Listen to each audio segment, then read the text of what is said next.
Evening, everybody, and thank you, Frank, for such a tremendous presentation. And I think I just want to start by saying I think that what the Recreation Committee has proposed is a great idea. You know, we live, my husband and I, on the corner of Lynchburg and High Street, and multiple times each week when the weather is good, we see kids coming up the trail, having used that basketball court, you know, bouncing their ball and hanging out. And I think that to make the court a bigger size makes sense, particularly since it's my understanding that in a council meeting last year at which I was present, there was a decision made to use funds that had been granted to the town to relocate the toddler playground to Wilmer Park, which would then make room for the expansion of the basketball court. So I want to make sure I'm right about this, but it's my impression that the expansion of the basketball court came as a function of the relocation of the toddler playground. It is not designed to relocate the playground. So having said that, that was not my recollection, but I just want to express my very strong support for expanding the basketball court and really for doing anything that brings more young people downtown, and in particular, given the times in which we are living, that makes the African-American community in Chestertown feel more welcome in downtown. Thank you. Speaking on behalf of the Social Action Committee for Racial Justice, and we are once again coming to the Mayor and Council to ask for the support for the improvements at Ajax. You'll recall that we came to Mayor and Council last summer at the request of the Uptown community to help them ensure that the park was protected and improved. And now we're back again to say that the plan that was just put forward and approved unanimously by the Park and Rec Committee is the minimal that we can be doing to help young people and to support the community at their request. 20 feet of asphalt and a second hoop. That's what we're talking about. And I think we should be able to do that. I think Chestertown should be able to do that. And so as, again, a representative and co-chair for Social Action Committee for Racial Justice, we come to you a second time, asking you to continue your support for that community and that court. I'm Carla Johnson. I'm from Chestertown. Is there still feedback? No. Okay, I'm going to read to you as well. We have 27% decline of public school children from 1990 to 2020, an alarming decline. A hospital that no longer delivers babies. In Chestertown alone, we have 3 outdoor basketball courts, 4 including the rail trail half court.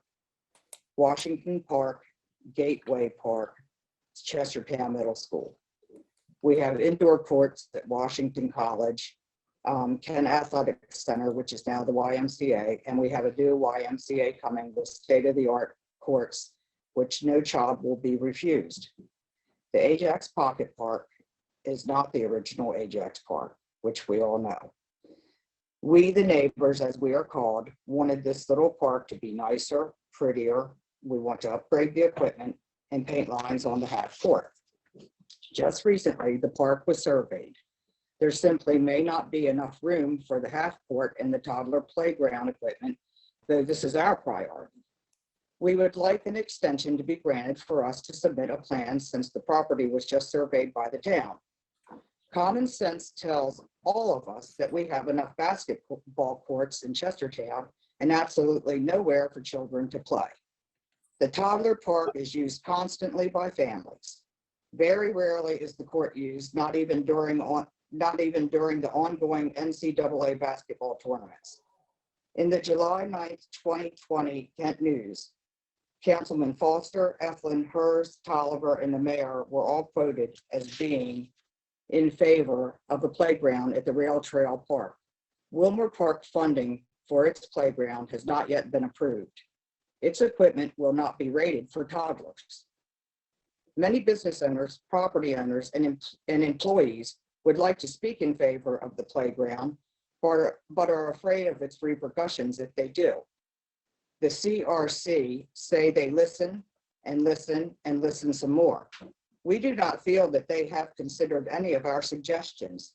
As a matter of fact, they would rather make us look bad as people, as well as our businesses look bad, as discussed in this email that we have been given a copy.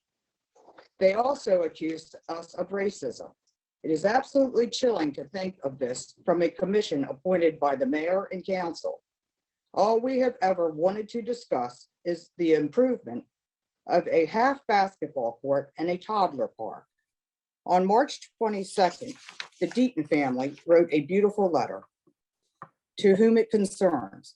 We, the family of Daryl Cleats Deaton, have been hearing from different sources about a basketball court being named in his honor. We, as a family, feel as though Daryl would not want all of this confusion and would first and foremost want his legacy to live in through the lives he touched and the children he worked with and coached. As far as a basketball court being named in his honor, we feel as if the court and playground located along the walking trail should remain as is. The court located in Washington Park should also remain as it is. If a basketball court is still to be considered, would it be possible to name the court at Chestertown Middle School in honor of Daryl? During Daryl's youth, he attended this school, played Little League, Frank, Pony League please, let her baseball, finish. and played Let her Church finish, League Frank. basketball. I told the there. family we wouldn't do Daryl it. Let her also finish. coached children countywide in Let basketball. her finish. We as a family offer this as our viewpoint. Thank you, Ralph Deaton, Tara Deaton, Marlon Deaton, Roxanne Hinson. Yeah. We ask the mayor and council to please slow Caller. things down, consider hearing directly from us, because we do not believe the Chestertown Recreation Commission has been listening. Thank you. I think for the record, I wanted to make sure, well, I just want to make one, I think, comment, and this is in the written material. There are two letters submitted by Ms. Johnson, one dated March 12th with a number of exhibits, and then there was a subsequent letter dated April 15th, April 5th with exhibits. We hope that the mayor and council have those materials, and we'll certainly consider those before rendering any decision. I did want to point out, I think, one important fact. I'm not going to rehash what I offered at the beginning of your meeting, which is a potential violation of the Open Meetings Act. And I just want to reiterate that plans and actions taken, meetings that weren't consistent, are just subject to nullification. But I do want to point out, and this is crystal clear, what's being proposed is not consistent with the town's comprehensive plan. And quite frankly, any town plan that we could review, nowhere does what's being proposed currently is consistent with any town plan.